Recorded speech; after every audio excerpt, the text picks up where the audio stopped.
Hi, I'm John Carnegie, and if you're looking to excel in the IELTS, you come to the right place. This IELTS Mastery course is designed for those aiming to achieve a band score of 7.5 or higher. If you haven't subscribed to my channel yet, be sure to do so. And don't forget to hit the bell icon so you never miss a new video. In today's lesson, we'll dive deeper into matching headings, one of the trickiest question types in the IELTS reading test. I share powerful tips and strategies to help you quickly and accurately match headings to paragraphs. Are you ready? Let's get started. Now, let's jump into our first exercise for today. Read the first sentence of the paragraph about Malloth Park in South Africa.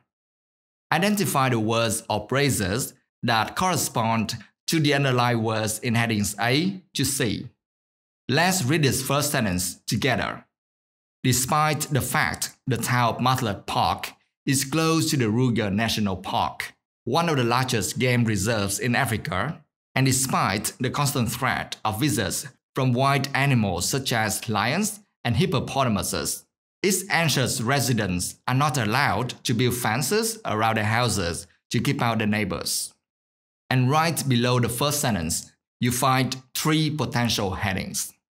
A. An unusual approach to regulation.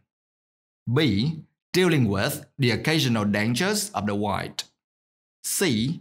Where humans and animals cautiously coexist. Some words or phrases in these headings have been underlined.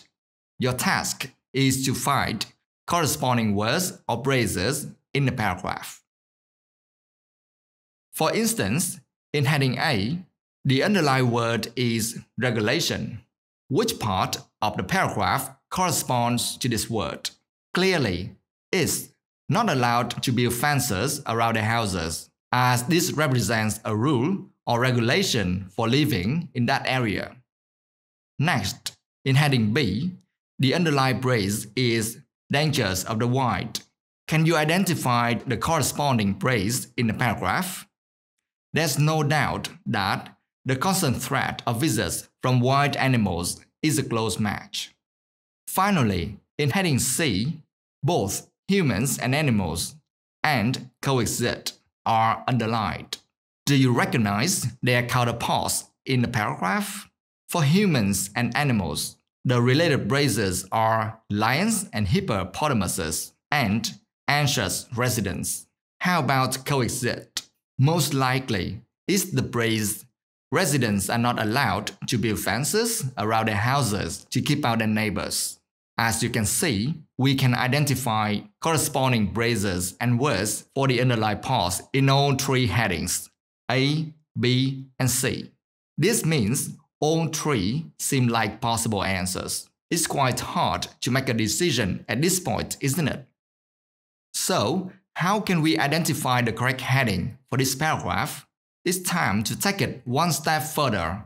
Now, let's focus on the adverbs and adjectives in the headings. Which heading is no longer a possible answer?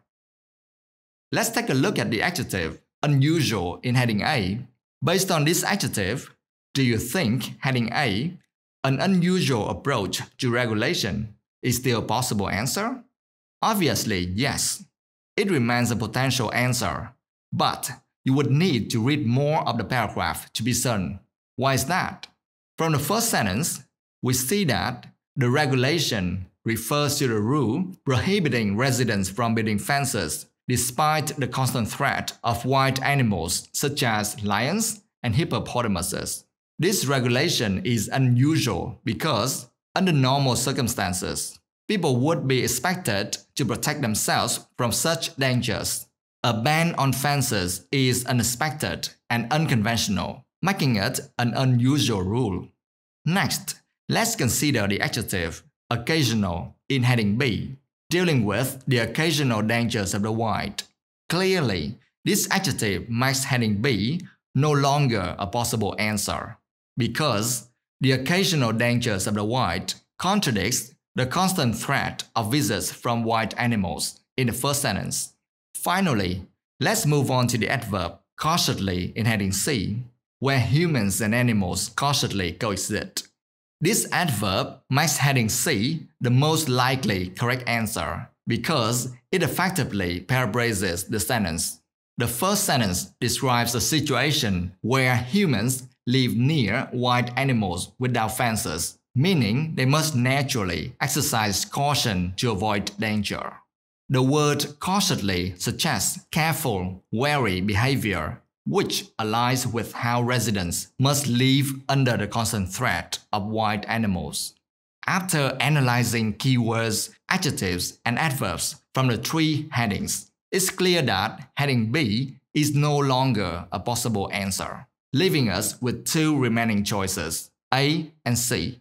So, how can we decide?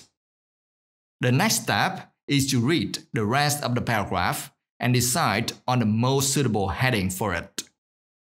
Here we go. Let's read this together.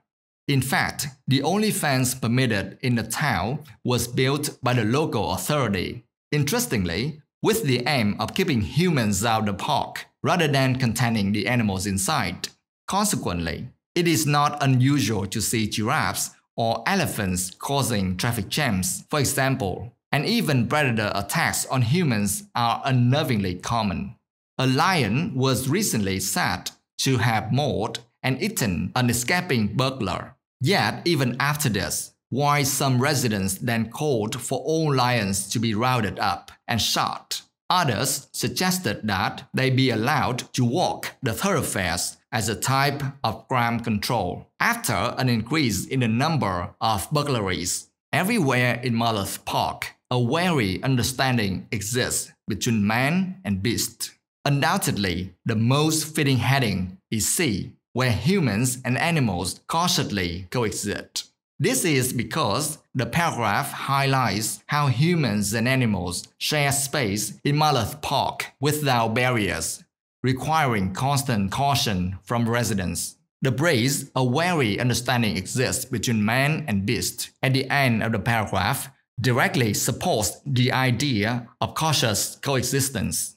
Additionally, the mention of predator attacks, traffic jams caused by animals, and debates about using lions for crime control reinforce the idea that humans must navigate life carefully alongside wild animals. After all this, could you tell me which one could be the main topic sentence in the paragraph? Obviously, the last sentence, "Everywhere in Monmouth Park, a wary understanding exists between man and beast," is the best topic sentence because it summarizes the main idea: humans and wild animals live together cautiously. The paragraph supports this with examples such as the fence rule, animal encounters, predator attacks, and debates about lions as crime control. This sentence effectively captures both coexistence and caution, making it the main topic sentence. After learning many skills for identifying the best heading for a paragraph, let's put them to the test with exercise 2. As you may know, some paragraphs have no clear topic sentence. Read this paragraph and make notes about its main idea. Use your notes to help you choose the correct heading. Let's read this paragraph together. The real Hornstadt is in Austria and is proud to be a traditional UNESCO World Heritage Site. The Chinese Hornstadt is a carbon copy, built in Guangdong Province, China, by a millionaire who sponsored the construction of the imitation town. It cost approximately $940 million to build and looks exactly like the real Hornstadt, all the way down to its wooden houses, its narrow streets, and its funicular railway. When the residents of Austria Hornstadt, including the mayor, were invited to visit it, they expressed pride that their town was considered so improbably beautiful that it had been reproduced in its entirety. But they still had cause for complaint. Originally, the Chinese company had promised to meet with the Austrian residents to confirm that they were happy for their homes to be copied. Instead, they simply sent the employees to Austria to take photos, and they returned home to China without speaking to a single resident of the original Hornstadt. Below the paragraph, there are 3 possible headings. A. a conflict between reality and imitation. B. The importance of official recognition. C. The result of encouraging wider investment. Were you able to choose the best heading for this paragraph yet? Let's do this together. The best heading for the paragraph is A. A conflict between reality and imitation.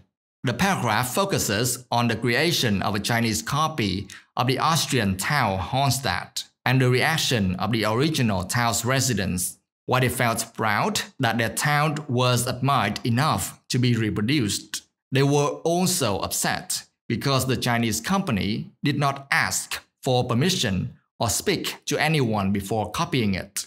This reveals a clear conflict between the real Hohenstadt and its imitation, not only in terms of appearance, but also in terms of ethics and respect. Heading B, the importance of official recognition, does not suit the paragraph because the issue is not about seeking approval or recognition for the replica, but rather about the unauthorized copying of the town. The focus is on the ethical concerns surrounding the Chinese company's actions, not on the value or need for official status. Similarly, heading C, the result of encouraging wider investment, is misleading. The paragraph mentions the significant cost of building the imitation town, but it does not focus on the economic benefits or investment. Instead, the central issue is the ethical problem of copying a town without the consent of its original residents. For these reasons, heading A, a conflict between reality and imitation, is the most appropriate heading, as it accurately captures the contrast and controversy described in the paragraph. Before we conclude, here are a few useful vocabulary words to take away from today's lesson. 1. Game reserve, countable noun, a protected area of land where wild animals can live safely or be hunted in a controlled way. For example, the photograph shows an elephant and giraffes in the Masai Mara Game Reserve. 2. Unnervingly, adverb, in a way that makes you feel less confident and slightly frightened. For example, the gunfire is unnervingly close at times. 3. Maul, verb. If an animal mauls someone, it attacks that person and injures them with its teeth and claws. For example, a jogger was mauled by a huge bear. 4. Thoroughfare, countable noun, a main road for public use or a passage through somewhere. For example, I live right on the main thoroughfare. 5.